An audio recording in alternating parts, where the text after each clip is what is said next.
Hello and welcome back to All About Community. Again, my name is Robert L. Harris and I am your host. Am I delighted to have as my guest the former mayor, City of Oakland, Elihu Harris. Elihu, I can't tell you how far we go back, but we do go back to the days when he was pledging Kappa Alpha Psi fraternity at Cal State Hayward. Elihu, even had a building named after you. I don't know too many living people with buildings named after them, but that seems to me to show the deference that people have for you. So, again, welcome to All About Community and welcome to the program, All About Community. Thank you, Robert. I tell you, I'd rather have my name on the title than the building, but you got to take what you can get. That's pretty good. Tell me, how did you get involved in politics in the first place? I grew up in the civil rights movement, and public service and certainly community service is something that I thought was the way to go, the way that you can make a contribution, the way you can make a difference in your community. I felt all of us had that obligation. There weren't many opportunities in the private sector. The public sector seemed the best way to get involved in the decision-making process. So I was involved in student government when I was in... What did you do in student government? Well, I was student body president, class Student president. body president at Cal State Hayward? No, I'm at Berkeley High. At Berkeley? Oh, you went back, way back. Berkeley High, you were the student body president. Then I ran for the vice president of the student body at Cal State East Bay. And you won. And I won. And I was division president, so I was doing a lot of things in student government. And then obviously when I got out of college, I went to Cal, and I was involved in the graduate student assembly there. So I tried to stay involved in whatever the decision-making aspects of that institution were. So you've had a lot of experience in being, weren't you also involved in the Kappas? I was the what they call the pole mark? Yes, you know, I was the pole mark at Gamma Alpha at the University of California in Berkeley. And Gamma Alpha, I believe, became the largest undergraduate chapter in the nation at that time. Right. We were incredibly vital, very involved in the community. Certainly, socially, we were probably an incredible force for good. and that was probably because of your leadership.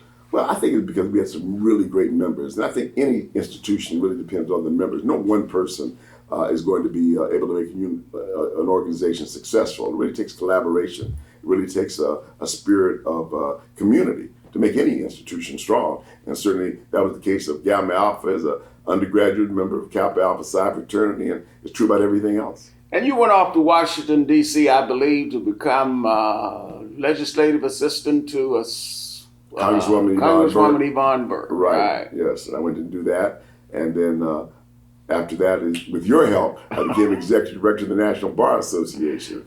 I don't know if I said help or curse, but nevertheless, I had the opportunity to serve as executive director of the National Bar Association, and all of it has been, I think, consistent with my desire to be involved in creating strong organizations and strong communities.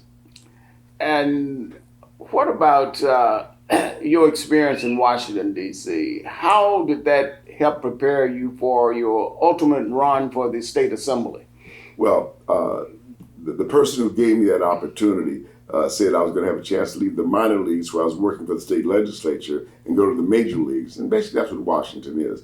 You're talking about billions of dollars in budget. You're talking about major players from all over the country. You're talking about many issues that are significant to the quality of life in this country, whether it's international or domestic. And the opportunity to play in that arena of politics and decision making, I think, is really an experience that everyone should get to the extent that it's possible. And I really enjoyed being in Washington, again, with the 435 members of Congress and all the staff that works on behalf of those members to make sure that their interests and constituents are served. I think all those are things that really help to build not only the experience in decision making, but also in the process of governing. But before you went to Washington, D.C., you were with Assemblyman John Miller. Right, I worked for John Miller as his district director in Oakland. And I think every step that I've had has been something that's helped me to build a foundation upon which I was able to learn, to grow, and I think be better capable of leading and serving. So you were back in Oakland at age, what, 31? No, actually, when I was age 28. 28, running for the state legislature. Right, right, right. And you won? And I won. How did you? Again, Against the devil's machine, how did you pull that off? They said all I had was a bunch of captains. Obviously, it was enough. Again, friends and people who believe in you, who want to be involved, who believe that you can serve, you can represent, you can lead. That's what it takes.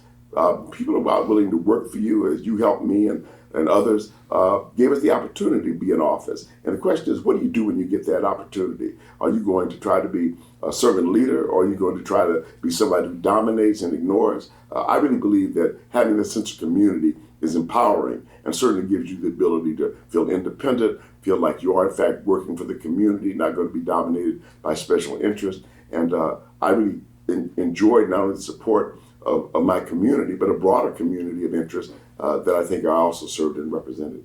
And you served as chairman of the Judiciary Committee? I served as chairman of the Judiciary Committee.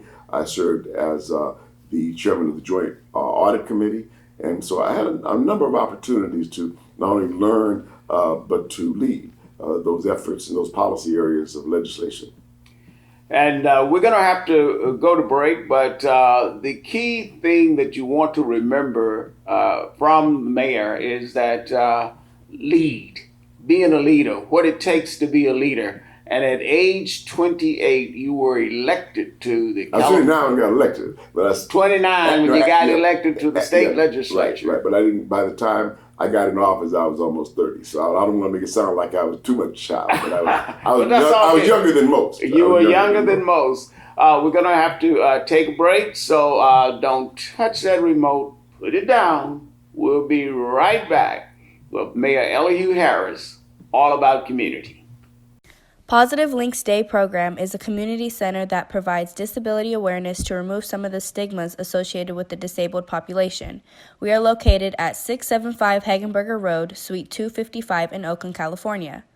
Our mission is to be a voice for those that don't have a voice. We are recruiting community volunteers for training to assist us to develop and provide awareness for the treatment available for the disabled community. If you would like to volunteer, you can reach us at 510-878-9779. Hello and welcome back to All About Community. Again, my name is Robert L. Harris and I am your host. When we went to break, we were talking to Elihu Harris. Sometimes people call him my cousin, sometimes they call him my little brother, but you can just call him Mr. Mayor. Mayor Harris, when we went to break, we were talking about the Assembly Judiciary Committee and your tenure on that committee. Is there any particular legislation or anything that happened during that period of time that stands out?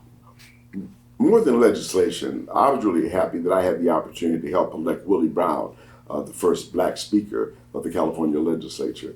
And I think Willie did a singular job in transforming the legislature into a technology-based organization where we had computers, we had all of the things that helped us to be a modern 21st century legislature. And Willie's leadership, I think, was very, very fundamental in changing the direction of California. And I had the opportunity to carry some pretty significant pieces of legislation. A lot of it was technical in the judicial range, but also I think I'm perhaps most proud of the Martin Luther King holiday bill. That's where I wanted to go. It was the first holiday about Martin Luther King in the country, which preceded the national holiday that was signed by President Reagan a few years later. The idea of having a holiday for Martin Luther King at the time was very controversial. Even though he'd been dead about 14 years when we passed the bill, there were many who did not want to pass a bill honoring Martin Luther King. They thought he'd been a rabble-rouser. They thought he'd been a troublemaker. The Republicans certainly didn't think that he was somebody who was worthy to be honored, but we persevered. The bill is now almost taken for granted, like it was unanimous, but it wasn't. And the students at Oakland Technical High School who asked me to carry the bill, they worked to get the bill passed as well. So I had young people involved. We certainly got the legislature involved. I think we set the precedent for that holiday all over the country. Now, at some point during your tenure in Sacramento, you decided that you wanted to come back and run for mayor of Oakland. Now, what prompted that decision?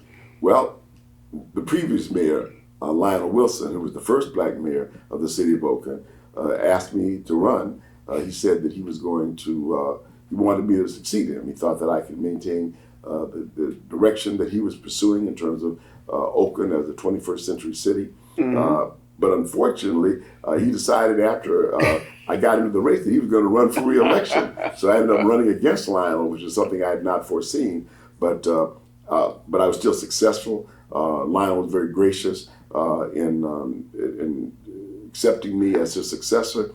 And again, the opportunity to serve is always the focus. And I think Lionel understood that he'd had, I think, 11 years as mayor. And trust me, 8 was enough for me. So he still beat my record by 2 or 3 years. And what do you consider to be some of your major achievements as the mayor of Oakland? Well, let me tell you, running a city is a lot more difficult than being a legislator. When you're a legislator, you can blame everything on the governor. When you're mayor, people blame everything on you. And so there were many challenges. The aftermath of the earthquake that happened before I was mayor, the Oakland Hills fire that happened in my first year as mayor. All those things are the challenges you don't anticipate are going to fall you and become your responsibility to address. So yeah, trying to restore the city and the hills after that fire in 1991 was a tremendous challenge. Within 2 years, we had 70% of those homes back built and occupied. Certainly efforts to try to make sure that the downtown was restored, make sure that we had a general plan for the restoration of the city, making sure that we were focused on keeping our sports teams, which were all being threatened by their owners with leaving. In fact, we brought the Raiders back. We were able to maintain the Warriors, and we were also. Now, the Raiders came back during your administration? Yes, they came back from Los Angeles in 1995. And then the Warriors were threatening to leave because they wanted a new stadium, so we rebuilt the arena for them to be able to stay in Oakland. They threatened to go to San Jose, and we were able to prevent that. And certainly maintain the A's, which changed ownership during my tenure as mayor. And there was. And now we've lost them all except the A's. Now, how did we manage to do that? Well, first of all, by having a plan, by looking at the reality that sports was important. It's certainly not the only definition of a city, but one of the things I think that has distinguished Oakland as being a major league city. The city is about 450,000 people, so that alone doesn't make it a major league city, given San Francisco and San Jose's dominance, both financially and with technology. But Oakland has always been sort of the heart, the transportation. I call it the heartbeat of the Bay Area because, quite frankly, the transportation center, the manufacturing center has all been in Oakland for most of the history of the Bay Area. So yeah, it was wonderful to have that opportunity to maintain Oakland as a vital part of the trilogy that makes up 3 cities that dominate this region. Now what about the business community, economic development in Oakland? It's a major challenge because, as you know, many of the corporations wanted to get out of the inner city. Some of them went to the suburbs, Walnut Creek and Pleasanton. We lost Safeway to Pleasanton. We lost other companies that wanted to get to cheaper real estate and newer buildings. But here's what you really find out is that cities are there for a reason. And many of the people who left, they now want to come back because they really want to be closer to the transportation hub. They want to be closer to the airports. They want to be closer to the vitality that makes the city what it is. And so I'm really excited to see cities revive all over the country, not just in the Bay Area, but if you look at what's going on in Washington, D.C., look at what's going on in Los Angeles and all over the country, you see cities are really becoming, again, the centers of culture and economics, as they always have been throughout our history. And cities are indeed becoming the centers of culture. And it's happening, obviously, right here in Oakland. We're going to have to go to break. We're talking with Mayor Elihu Harris. And now you're probably beginning to see why when Glenda and I decided to get married in 1984, we selected him as our best man for our marriage. We will be right back. Don't touch that dial. Hi, we're Minuteman Press Oakland in downtown Oakland at 2406 Webster. We're your local printer. We help your business grow. We provide flyers, business cards, direct mail, any product that you need to promote your business, we have it. And remember, at Minuteman Press, no job is too small and no job is too big. Come by, stop at our shop at 24th and Webster, right behind the YMCA in downtown Oakland. Hello and welcome back to All About Community. Again, my name is Robert L. Harris, and when we went to break, we were talking with former Mayor Elihu Harris, and I was kidding with him about being my best man in my wedding. As a matter of fact, he was. He came all the way down to Winston-Salem, North Carolina. As a matter of fact, we had a fantastic weekend there. So, Mr. Mayor, we're talking about economic development and what makes for a good basis for economic development here in Oakland. Your thoughts? Well, several things. One, you have to have a good workforce. You have to be able to attract people who are competent, who are loyal, honest. All those things are very important. And there's a great workforce in Oakland. We have to continue to have educational programs and training programs to make sure that our workers, the employees who work for these corporations, for these businesses, are not only competent, but they attract the kind of businesses that want to be around people who are good, people who are solid, people who can do the job. And I think that's important. I also, as you know, had the opportunity to be chancellor of the Peralta Community College District, but I think it's an incredible resource for our area to be able to train young people and older people as well about the new technologies, about the new workforce requirements that we need in the 21st century. So we want to make sure whether it's genomics or biotech or whatever it might be, that we're at the forefront of making that workforce available and, more importantly, competent in the areas where employers are looking for employees who can do the job. So that's really important. Now that we've lost both the Warriors and the Raiders, we still have opportunity with the A's. What do you think about the location, Coliseum versus Howard Terminal? Well, it's hard to turn your back on the Coliseum. It's a perfect site, given transportation, given the large amount of land that has been set aside for entertainment purposes, the parking lots, all those things, the BART connections, make it, I think, an ideal site. It's obviously a business decision that the A's have made, which we certainly have to look at seriously. To me, it is, again, I would not be my preferred site, but it is theirs. There's going to have to be a lot of development in the area. It is an industrial area. It's going to require not only a clearing of land, but it's also going to require some acquisitions of land. It's going to have some transportation corridors have to be developed. Parking will have to be developed because, again, it is not a site that has been in long-term use for masses of people. We're talking about 25 to 40,000 people that will be occupying that space on any given night, and that's going to require a real rethinking of the development of the port area near Howard Terminal. Now, what about black businesses here in Oakland? Any thoughts on black businesses? There's been a real diminution in the number of black businesses in Oakland. When I grew up, there were corner grocery stores, barbershops, so many other small businesses that not only employed people, but served our community. We've lost the point now where gas stations, liquor stores, all those businesses pretty much are no longer in the control of black business. And we're going to have to rethink our attitude about being entrepreneurial. Certainly we're going to have to rethink capital and financing businesses. And we're certainly going to have to support our businesses. As you may know, I own a funeral home as a result of my parents passing. And there are only like 2 black funeral homes left in Oakland and Berkeley.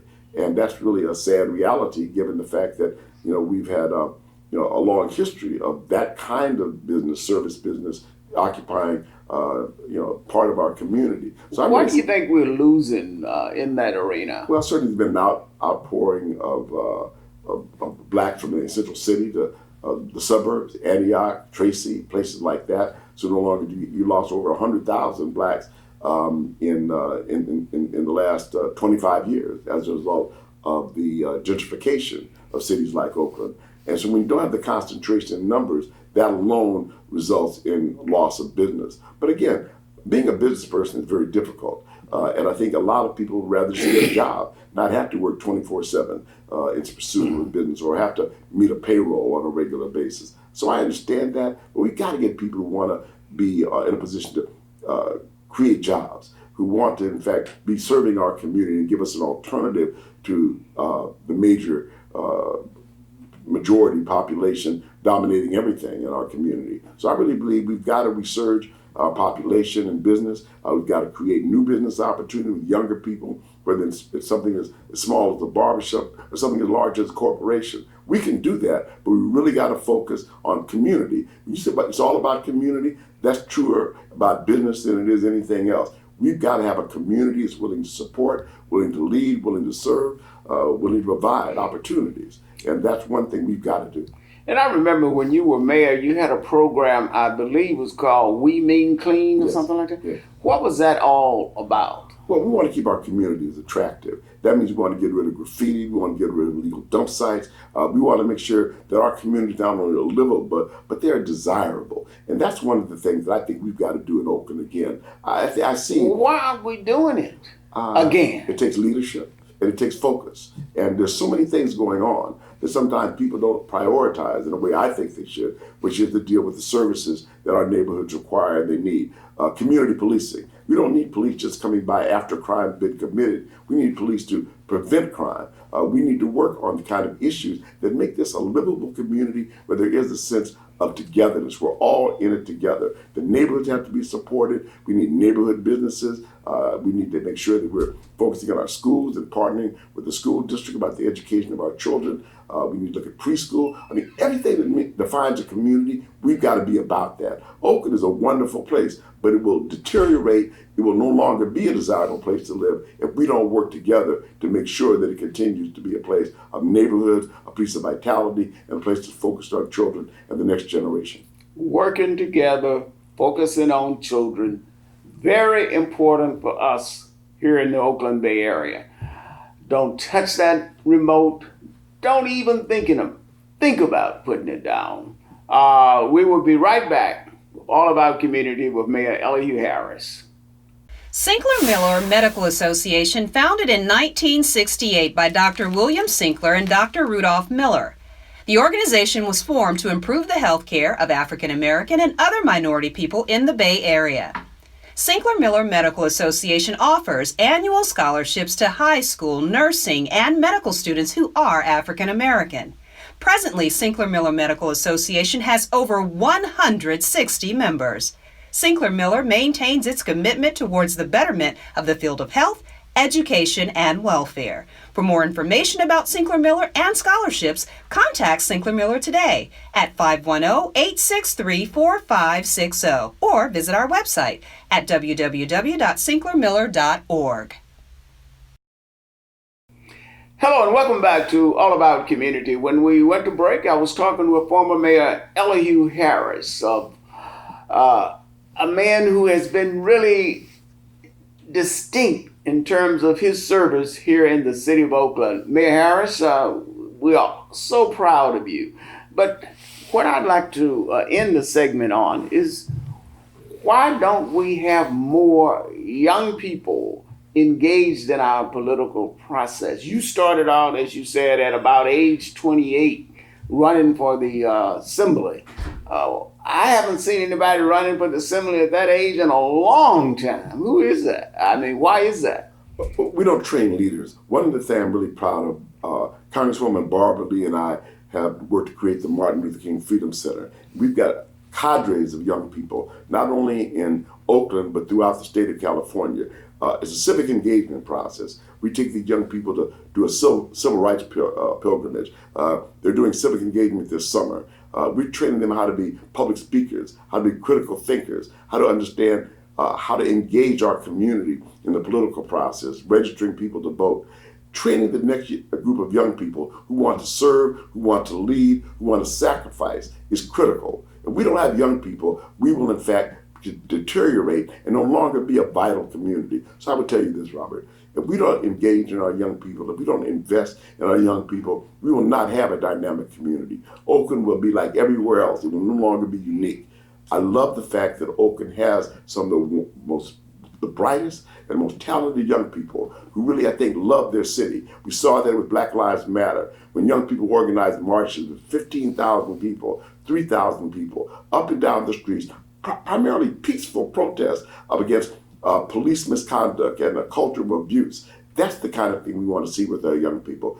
Peaceful protests, but focused. So we made in Oakland, I believe, not just a moment, but momentum. And that's really important. We're building momentum towards continued community critical. So I want young people to be engaged, look for organizations that you want to be a part of, but more importantly, give back, build our community, and train those who are younger than yourselves to lead, and not only to lead, but to serve. Mr. Mayor, I noticed that you stepped aside at various stages of your life to help bring in younger people. Are we really seeing that today? Not as much as we need. We need to make sure that young people coming out of high school, those who are in fact even in middle school, are given the opportunity to sit at the tables of decision making. Youth commissions, having youth membership on city commissions, I believe is important. We want them to understand this is their city. It is not just the city of those who are older. They're going to inherit that responsibility. In the earliest times, they'd be able to give them the opportunity to question and to decide. And I think that's so important. Finally, Proposition 209 is up for repeal on the November ballot. Any thoughts on that? We've lost the civil rights edge of affirmative action and the quest for equality. Prop 209 was a deteriorating moment in the 20th century. It's time in the 21st century to regain the momentum of equality and justice. We've seen what goes on. We don't have that. We've got to make sure that there's inclusion and diversity in everything in our communities. And if we don't step up and demand it, we will be the victims of that segregation and racism. And Proposition 16, I believe, is on the ballot as Proposition 16, Right. is an opportunity to repeal Proposition 209 so that we can consider race as one of the factors. Let me thank again Mayor Elihu Harris for being my guest on All About Community. He has been and continues to be an inspiration for me.